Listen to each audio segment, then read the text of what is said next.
క్రిస్మస్లో star యొక్క పాత్ర ఏంటి? జ్ఞానులు ఎక్కడో అరేబియా దేశానికి బెత్లెహేంకు వేల మైళ్ళు ప్రయాణం చేసి వచ్చారు. ఆ జ్ఞానులు యేసుప్రభువును దర్శించడానికి నక్షత్రం చూపిన త్రోవలోనే వెళ్ళడం జరిగింది. ఈ నక్షత్రము బెత్లెహేం నక్షత్రం అంటారు దీన్ని.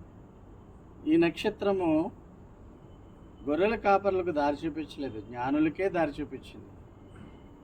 నక్షత్రంలో ఇక్కడ పీస్, లవ్, హోప్, జాయ్ అని రాయడం జరిగింది. Peace on earth, love came down, దేవుని ప్రేమ భూమి మీదకి వచ్చింది. హోప్ ఈజ్ బార్న్, ఒక నిరీక్షణ, యేసు ప్రభు పుట్టితే మానవ జాతికి పాప ప్రక్షాళన అనేటువంటి ఒక నిరీక్షణ. జాయ్ టు ద వరల్డ్, ప్రపంచానికి ఆనందం కలిగే విధముగా ఈ నక్షత్రము దైవ దీవెనలను మనకు ఇస్తుంది. Thank you pastor.